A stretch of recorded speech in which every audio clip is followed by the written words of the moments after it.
तन सिंह जी के जन्म शताब्दी समारोह में इस गरिमापूर्ण मंच को सुशोभित कर रहे मेरे जैसे कई लोगों के मार्ग प्रदर्शक,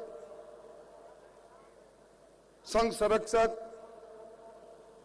प्रातः स्मरणीय भगवान सिंह साहब, वर्षों से क्षत्रिय युवक संघ हमारी पीढ़ी में जो संस्कार दे रहा है, पूरे देश भर के ऐसे संस्कारित स्वयं सेवकों का नेतृत्व कर रहे आदरणीय संघ प्रमुख लक्ष्मण सिंह साहब, श्रद्धेय महावीर सिंह जी, गजेंद्र सिंह जी, अनुराग जी, शक्ति सिंह जी,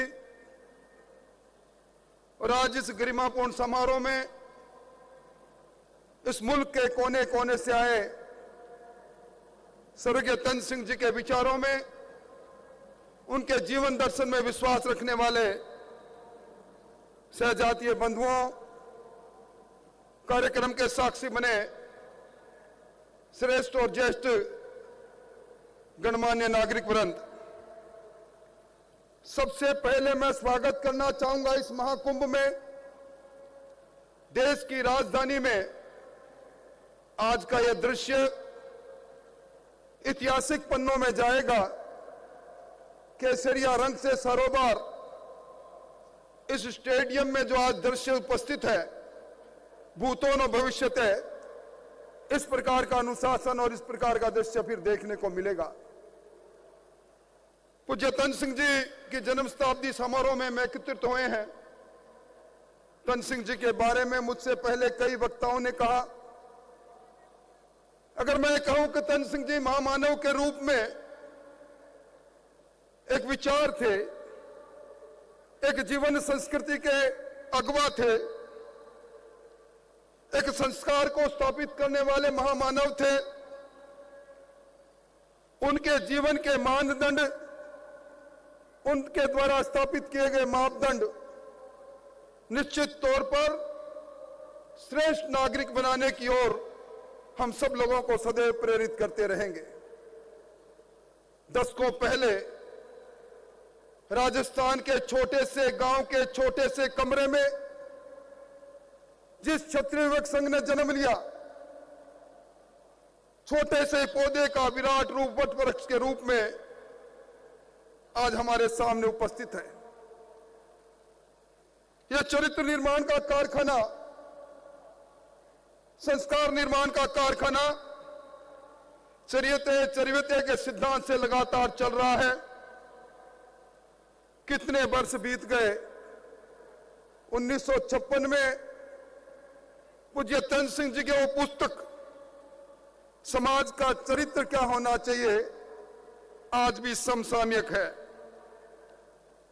अभी मुझसे पहले वक्ताओं ने मर्यादा पुरुषोत्तम राम और उनके मंदिर का जिक्र किया। 22 जनवरी को हमने राममय होते इस हिंदुस्तान को देखा। मर्यादा पुरुषोत्तम राम ने अपने जीवन के अंदर जीवन प्रणाली की मर्यादा स्थापित की थी। ठीक उसी रास्ते पर तन सिंह जी के द्वारा प्रारंभ किया गया ये क्षत्रिय युवक संघ उसी प्रकार जीवन की मर्यादाएं क्या हो, जीवन के संस्कार क्या हो, इस पर काम कर रहा है। मैं इस अवसर पर समागम में एक निवेदन जरूर करना चाहूंगा। समय बदला है, समय की धारा बदली है, राजतंत्र चला गया, लोकतंत्र आ गया। तलवार भाला उठाने की जगह कलम उठाने का समय आ गया। सर कटाने की जगह सर गिनाने का वक्त आ गया। कल का राजपुत्र आज रजब का पूत बन गया, धरती का पुत्र बन गया। ऐसे मौके पर हम सबको विचार करना पड़ेगा। हम अपने इतिहास को याद करते हैं, गौरवमय इतिहास है हमारा, हमें गर्व है हमारे इतिहास पर, हमें उसी इतिहास की संतान है। पर एक इतिहास जो आजादी के अमृत महोत्सव में आज लिखा जा रहा है, हमारे कारनामों के कारण लिखा जा रहा है, हमारे कर्मों के कारण लिखा जा रहा है। वो इतिहास क्या होगा? हमारे वंशज क्या पढ़ेंगे? क्या सर्वाइवल फॉर फिटेस्ट के जमाने में हमें आज के युगानुकूल प्रतिस्पर्धा के इस समय में अपने आप को ढालना पड़ेगा? इस काम को निश्चित तौर पर देखना चाहिए। समय के थपेड़ों ने हमारे गढ़ किलों को खंडर में बदल दिया, तो क्या आज आवश्यकता नहीं? नव सर्जन की आवश्यकता नहीं? क्या नए सर्जन के साथ हम आगे नहीं बढ़ सकते? कर्नल जेम्स टॉड ने एक बात कही थी, निराशा के दौर में कोई भी सभ्यता अपने रीति रिवाज को कायम नहीं रख सकती। ये निराशा नहीं, हम आशा के दौर से गुजर रहे हैं। आज भी क्षत्रिय वैश्य संघ के नेतृत्व में हम अपनी रीति को कायम कर सकते हैं, अपने रिवाजों को कायम कर सकते हैं, अपनी जीवन संस्कृति को कायम कर सकते हैं। निराशा को आशा में बदलने के लिए पुरुषार्थ हमें करना पड़ेगा। और स्वर्गीय आयुवान सिंह जी ने एक बार कहा, श्रमजीवी सभ्यताएं स्वयं सक्षम व ताकतवर बनती है। अब हम सब लोगों को सब क्षेत्र में श्रमजीवी बनना पड़ेगा, चाहे वो क्षेत्र राजनीति का हो, उद्योग का हो, नौकरी का हो। हमें एक बार फिर सरदार की भूमिका में, नेतृत्व करने वाले की भूमिका में आकर 36 कौम को साथ लेकर इस समाज और राष्ट्र के उत्थान की भावनाओं के साथ आगे बढ़ना पड़ेगा। मैं लंबी बात नहीं कहूंगा, परंतु एक बात कहकर अपनी बात को समाप्त करता हूं। हमारे पूर्वज जमीन के लिए लड़ते थे। राजस्थान ने हिंदुस्तान में कई जगह भूमियों के थान बने हुए, भूमियों के रूप में हम विख्यात हैं। हम जमीन के लिए लड़े और मिटे।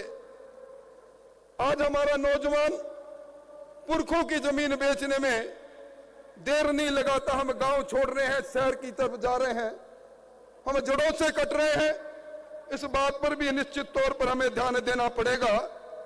सोशल मीडिया के इस जमाने में हमारे इतिहास को विकृत करने की कोशिश की जा रही है, परंतु हमें नहीं भूलना चाहिए, मेहरानगढ़ हो चाहे चित्तौड़गढ़ हो, चाहे हल्दी घाटी हो, वहां की दीवारें आज भी कहती है कि यहां साका हुआ था, यहां बलिदान हुआ था, यहां जोहर हुआ था।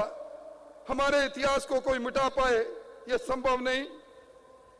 मैं तो यही कहूंगा कि क्षत्रिय आज पूरे हिंदुस्तान के इकट्ठे हैं। हमारे में राजनीतिक धारा बदलने की शक्ति है, पर हमारे में सहकार का भाव होना चाहिए। राजस्थान के क्षत्रियों का दर्द कर्नाटक का क्षत्रिय समझे, और कर्नाटक के क्षत्रिय का दर्द हरियाणा का क्षत्रिय समझे। एक सब के लिए और सब एक के भाव से हम आगे बढ़ेंगे तो निश्चित तौर पर हम अपनी उस प्रथा को आगे बढ़ा पाएंगे। समय बदला है, यहाँ क्षत्राणियां विराजी है। आदरणीय नरेंद्र मोदी जी ने 33% आरक्षण की बात कही। क्या घूंघट को छोड़कर शिक्षा के क्षेत्र में आगे बढ़कर इस प्रतिस्पर्धा में हमें नहीं आगे आना पड़ेगा? और आखिर में तो यही कहूंगा कि भीतड़ा तो ढह जासी पर बातड़ा रह जासी, बातें हमारी रहे। कालवी साहब ने जब कहा था, स्वर्गीय कल्याण सिंह कालवी साहब ने, ना जोगा न कुण पूछे, जोगा न जग पूछे। आओ हम सब लोग जोगा बनकर इसी समाज को आगे अग्रणी भूमिका में लाएं। जय छात्र धर्म। बहुत बहुत धन्यवाद।